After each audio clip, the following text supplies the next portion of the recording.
Hi, everybody. Louise here once again for the First Lady of Nutrition podcast.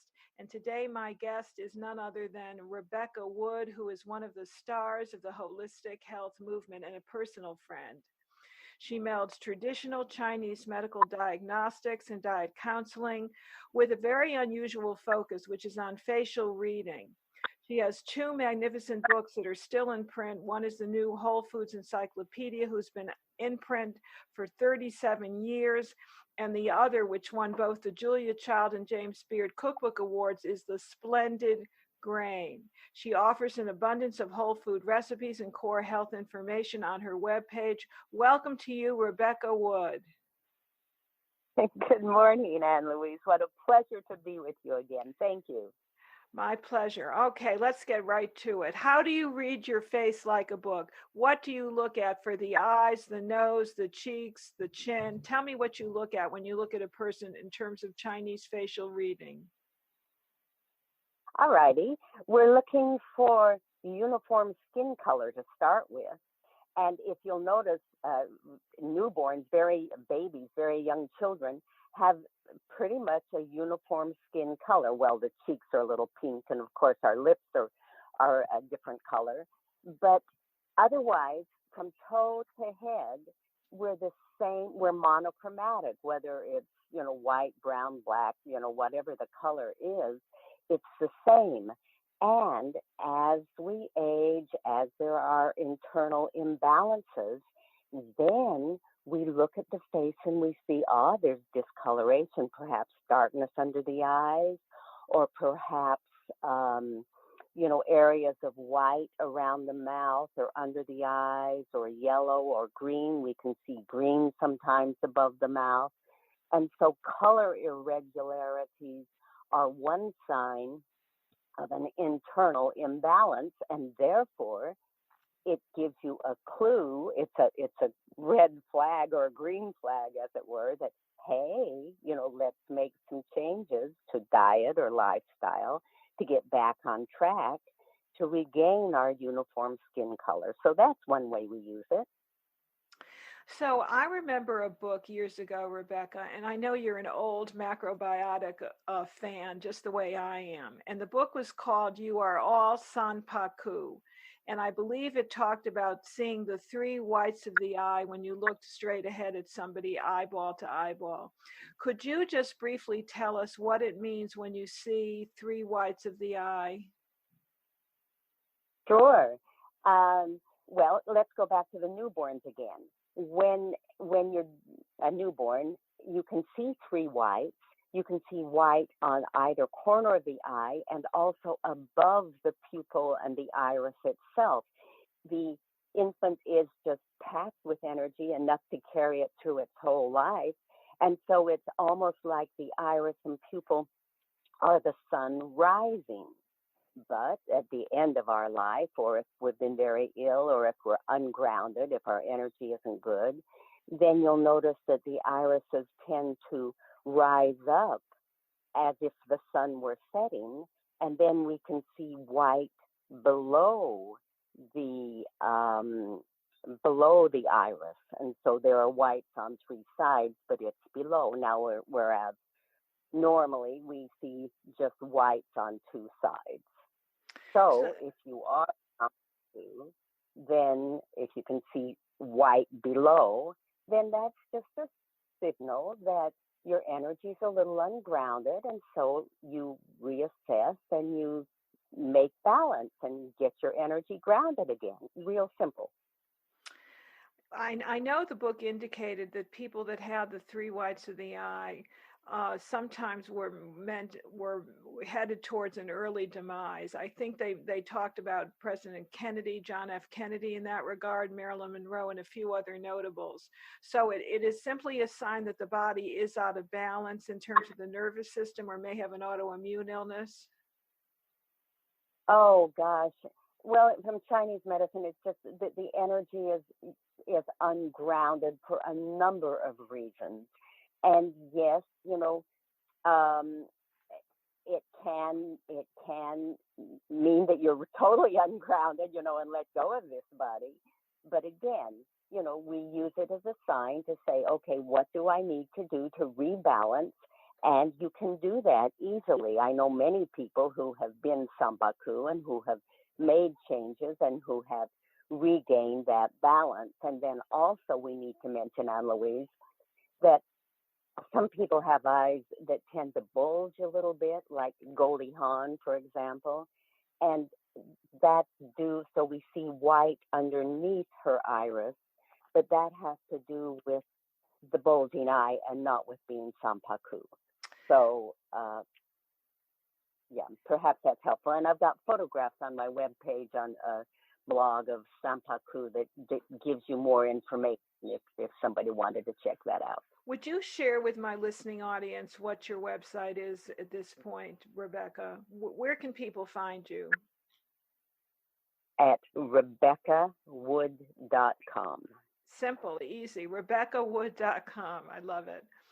So, Rebecca, when you look at somebody, and you look at somebody today, where you and I are discussing this June 2020, if you looked at somebody 10 years ago, let's say in 2010, would you have seen a great difference in terms of the trends that you're seeing now? In other words, is there a trend of health that's disturbing? You're seeing more adrenal toxicity, more kidney depletion, more liver necessity for cleansing. Is there anything that you can pinpoint that's happened over the past decade?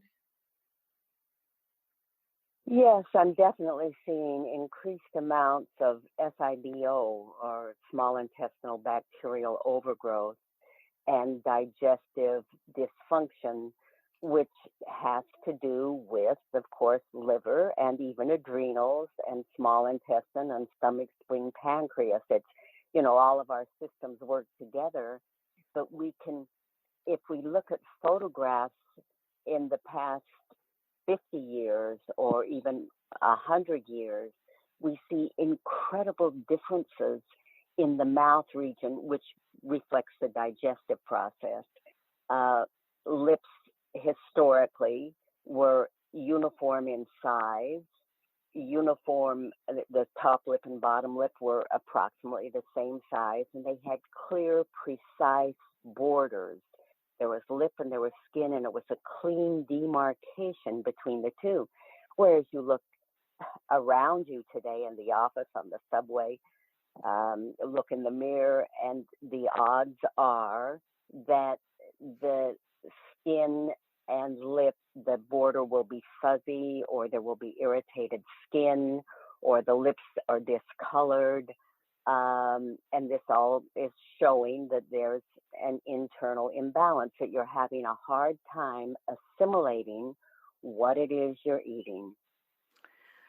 See, I think that's very interesting, and that may be a reflection of lack of HCl from my own more Western perspective, or the choice of poor foods. But what I look at, if I look at an old film, of the 1940s and 1950s, I look and see how much more vital people are. I look today at some of our newer actors, and everybody has darkness under the eyes. They have puffiness under the eyes. They look toxic.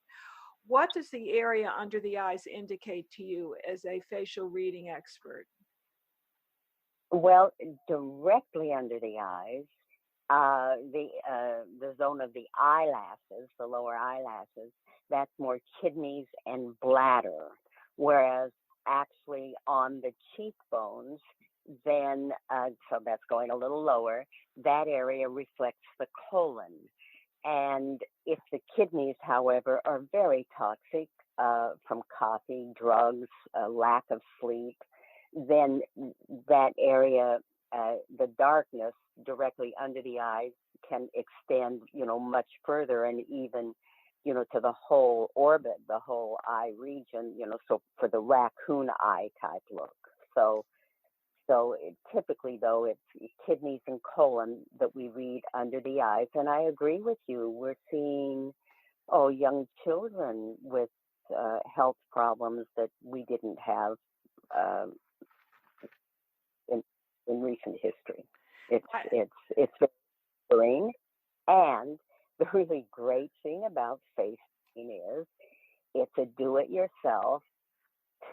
If there's an imbalance, then that's just invitation for you to make some shifts today to regain your appearance and your vitality. Yeah, I mean, it's so non-invasive in so many ways. Do you look at the size of people's ears? I've heard that the size of the earlobes could be a sign of health, vitality, and long life. And do you look at the texture of the hair?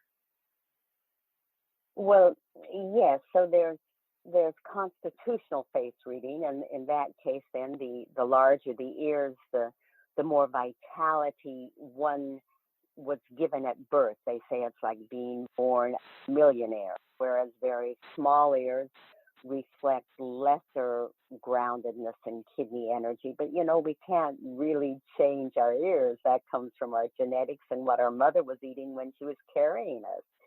So in the work I do, I'm focusing more on how you read your own indicators and learn to make dietary shifts that are appropriate for you. And so with the hair texture, does that mean something to you in terms of the fineness, thinness, coarseness, curliness of the hair? Well, one of the things, one of the obvious things is thinning, premature thinning or graying of the hair, whether you were born with thick hair or curly hair or what have you. Again, those characteristics are more genetic, as it were. But so whatever your hair, if it thins or grays prematurely, then that's an indication that you're squandering your energy reserves. And so you look at specific foods and lifestyle shifts to regain your core energy. So do you make recommendations for diet? As you know, I've written 36 diet books, and I'm just wondering if the direction of your diet recommendations include the right kind of fats, limited carbohydrates, the ability to digest the food with more digestive bitters, which are so good for the liver, and of course the right type of carbohydrates for energy and regulation of blood sugar. Are you concerned about whether the person should be a macro in this day and time? Do you veer towards keto, paleo, or one of my programs which combines kind of the best of all three? I'm glad you asked that, Louise, because I go along in your camp that macros really dated, it's where we started Yes. decades. But low carb is what is working for the majority of people. We definitely need quality fats and quality protein and the right kind of carbs. And what I find is that there's no cookie cutter diet for every person. There are some people who just don't do well with a specific kind of food. And so there are the general guidelines that you present so coherently. We thank you for your exquisite work. And then it's a matter of the individual to really pay attention to how she's feeling, how that food is making her feel, and is it delivering what she wants? And then to adjust any diet accordingly. And let's just go back a bit to digestive support. Yes, to hydrochloric acid. Most people seem to need it today. And if not just one tab per meal, some might need two. It's variable. Bitters or digestive enzymes. These supplements really seem to be necessary today for people who have compromised digestion. I don't disagree one iota. I agree with you totally, Rebecca. We're so much on the same page, and I'll always remember that wonderful meal you made for me so many years ago when we were living in New Mexico, and I came to visit you. I think it was for another interview, as I recall, for maybe a radio program I was doing. You made me a bowl of soup, which I still remember to this day. You are such a magnificent cook. It doesn't surprise me that you've won so many cooking awards. And I think you made some kind of home-baked bread, which I couldn't get enough of. So you obviously walk the walk, you talk the talk. And I'm wondering what your own view is, which may be part and parcel of what we're seeing in facial reading. there's a trend now for people to do more juices, more fruits, more dried fruits. They're becoming more vegan. Do you see that that's a healthy trend or an unhealthy trend in terms of what people are facing as far as their lifestyle and stressors are concerned? Well, you and I are in agreement that low carb is what is serving people today. And that's what I see firsthand in all the clients I work with. And vegan, unfortunately, and juices and fruit, they're all high carb. And I don't recommend them.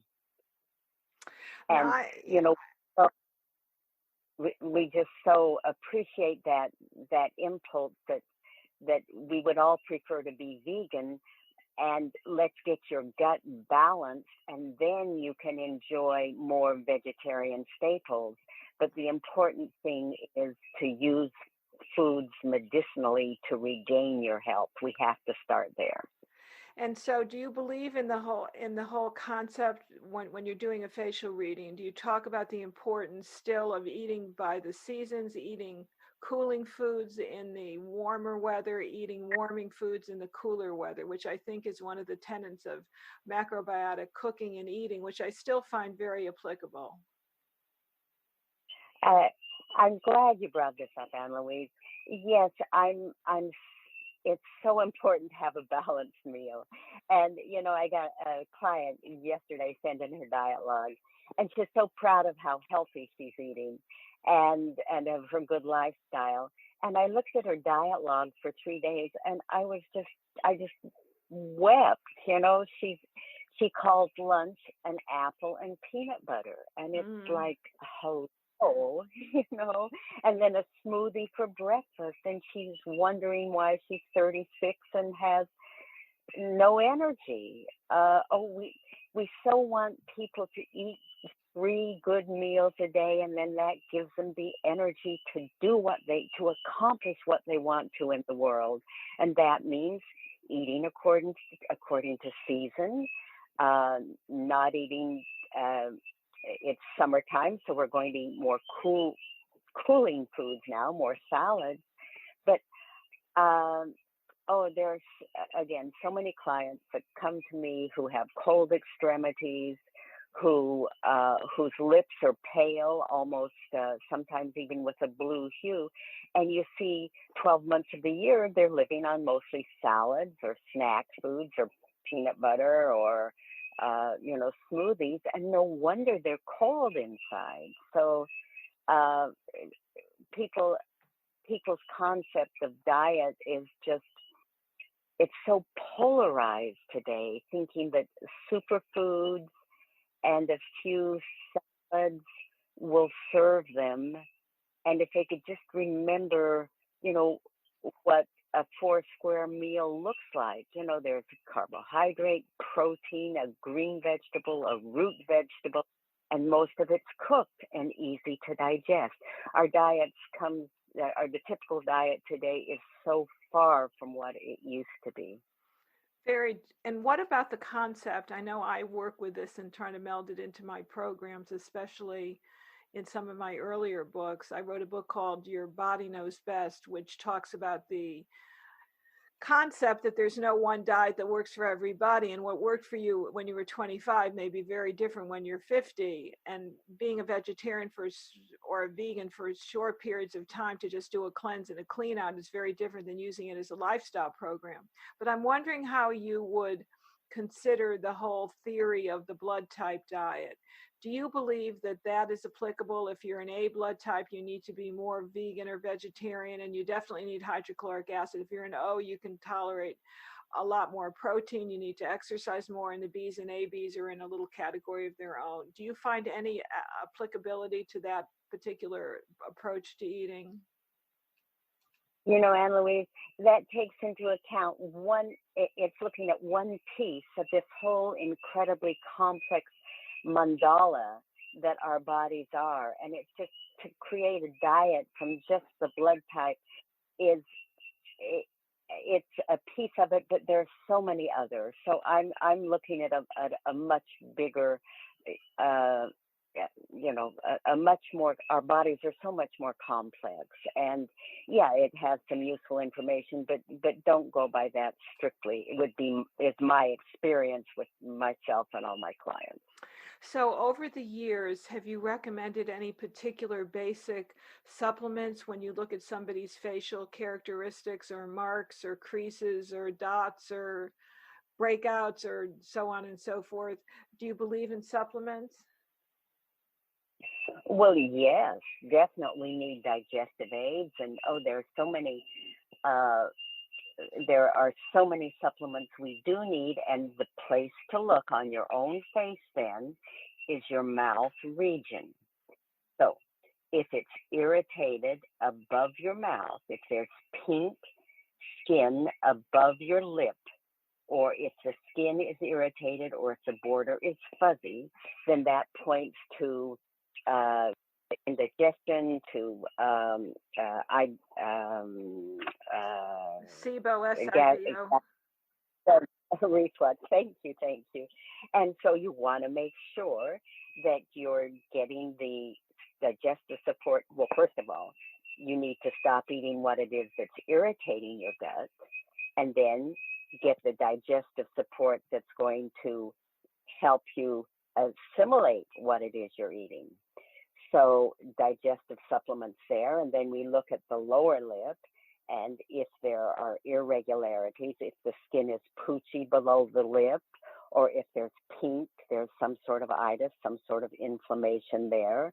And so what is it that you're putting in your system that your bowels aren't handling, that you're not assimilating?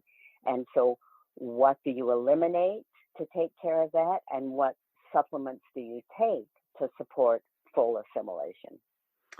So the mouth is the gateway in many respects to the kind of understanding that people need. I find that one of the most prevalent supplements as people get older, Rebecca, is still HCl. It was that way 20 years ago, and that still seems to maintain, first place. And I'm also seeing so many people that have had their gallbladders removed. So I'm very fond of recommending a product that I helped create called Biobuilder, which supports bile and gallbladder function, particularly if you have a sluggish gallbladder, a congested gallbladder, or if you are missing your gallbladder. So I'm seeing those two arenas as being really key in this day and age. Do you agree?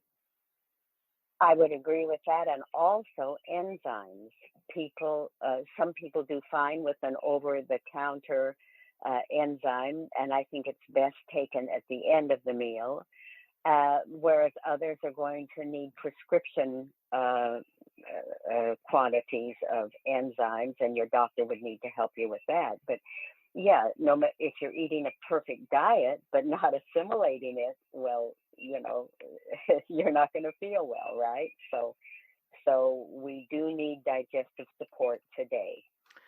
Right, and I can just put in a little blurb with regard to enzymes. I know how important they are in the control of cancer based on the Gonzalez protocol, where people are taking up to 70 to 120 pancreatic enzymes between meals. So that obviously is exceedingly important for somebody that has a degenerative health condition, a chronic health condition, or even a situation where you're bloating, you're full of gas, you've got intermittent diarrhea and constipation. So that's a really important area to bring up. And there's so few foods that have the kind of enzymes we need because we're eating cooked foods, which are actually easier and better for our digestion. And I guess if you're cooking over a certain, I guess it's 118 degrees, as I recall, you're actually killing off enzymes. So taking a supplement, I think, is incredibly important. It's just going back to the basics, isn't it? It is. It really is. So how did you get involved with face reading? I mean, I know of you as being this wonderful, wise cookbook author, award-winning to say the very least. And you got involved with Chinese facial reading. So tell me how that occurred. Well, in the late 60s, I studied with Michio Kushi, and that's when I was macrobiotic, and he taught face reading. I went on to study Oriental medicine. It was actually the first school of acupuncture taught in English, and then took that basic information and applied it to my diet counseling business and working with clients. So someone's wanting to get pregnant and is having, fertility issues. And so how do we support her diet so she can realize her goals? Or, someone else, a client today just sent in photos. She has a dark blue line, her lips, it looks like they're outlined with the blue. And in her case, she's needing adrenal support. So how do we support her adrenals? So it just seemed logical to me to combine both of them, and it's fascinating, and I'm continually learning and delighted to share my information with others. So this will be my last question, because I want people to contact you at RebeccaWood.com, and you're able to give a consultation based upon photographs. How does that work? Let me describe that, and then I'll ask my final question. Sure. So, well, I have a couple different programs. I've got you can do a free mini, send your photo and fill out a form, and I'll respond and give you some information specific to your concern. Or you can purchase a comprehensive face reading report, and you'd fill out your intake, send photos, and then I would send you a report detailing what lifestyle and diet shifts and the reason why I'm suggesting them, and pointing out, I annotate the face with little numbers and cues, and then you'd make those changes and watch those facial indicators shift. Then a month later, you send in your new photo and your new intake, and it's so exciting. And Louise, it's so much fun to see how faces can shift so quickly, and say, wow, this is great. Look, you're doing this and this and this, and I can see from your diet that your lips have more color today. Mm-hmm. So that means, yes, this is working in that way, but I see still a little, no improvement in this area. So I can suggest that they make a shift there with this enzyme or with that, with that lifestyle, whatever it is. And we just see the changes happen just like that. It's magical. It's wonderful. So you're reading your face like a book. It is the outward expression of what is going on internally with the various organs and systems. Correct. Our faces are a map that, if you know how to read it, clearly reflect what's going on inside. And if there's an internal imbalance, then there's going to be a color or a tone or a texture irregularity that appears on the face, typically the mouth region, but also the eye region. Or, for example, if there are menstrual problems, it's going to show up more on the chin or along the sides of the nose. So you just know what region of the face to look for. And then in one case, the irregularity will be blue with little bumps, and in another case, it'll be, irritated skin, or where today I'm seeing just a lot of melasma and, skin darkening or loss of pigment, and where that occurs is going to give us some information. So I have two questions that just popped into my head.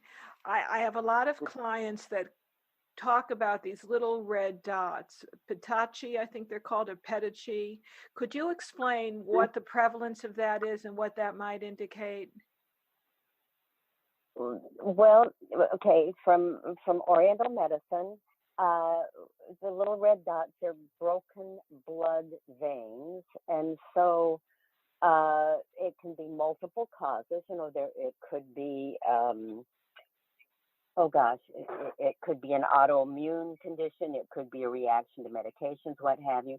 But whenever there's an irregularity with the blood vessels, it typically has to do with the function of the digestive system, and and the blood isn't contained, as it were, and so we have varicose veins, or another person it might manifest as hemorrhoids, or little spider veins on the nose, or in your neighbor it might manifest as these little red spots you've described.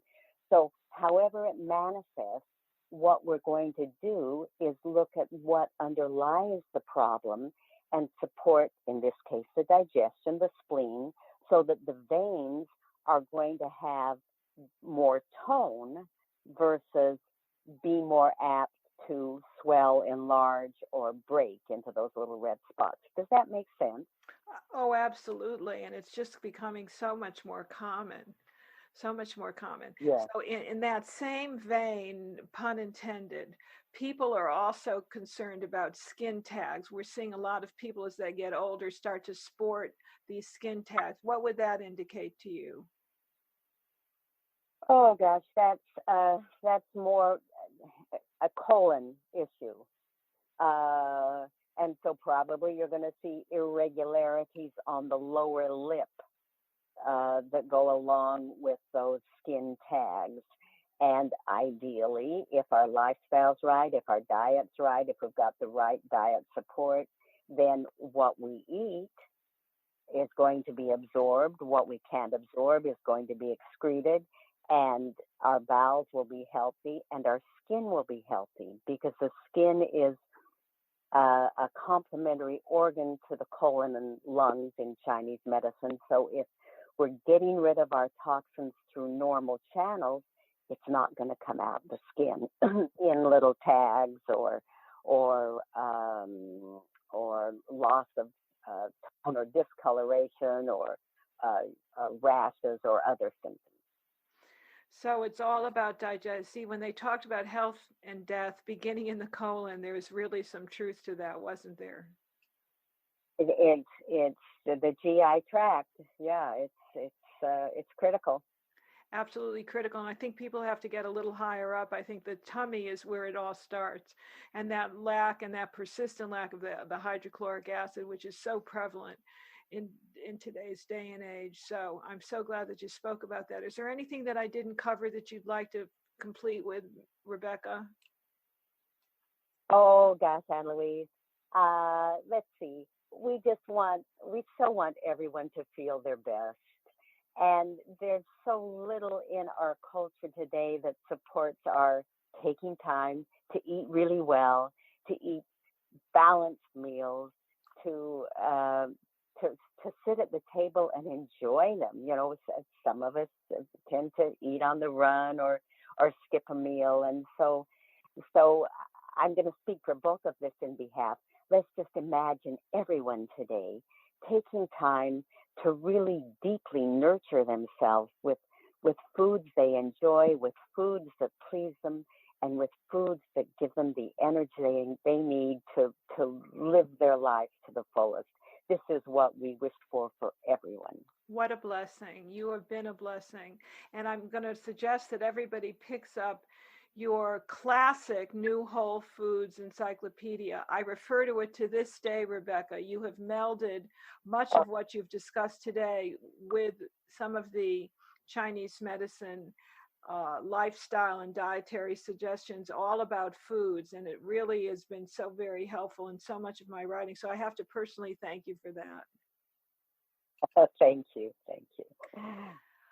Now, everybody, you have just listened to Rebecca Wood on the mysteries and magic of Chinese facial reading. You can find more out about this at RebeccaWood.com. And I want to thank you all for listening to us today on the First Lady of Nutrition podcast. And on that note, I'll wish you a wonderful week, a wonderful rest of the year. And God bless all and every one of you, each and every one of you. Thank you so much. And thank you again, Rebecca.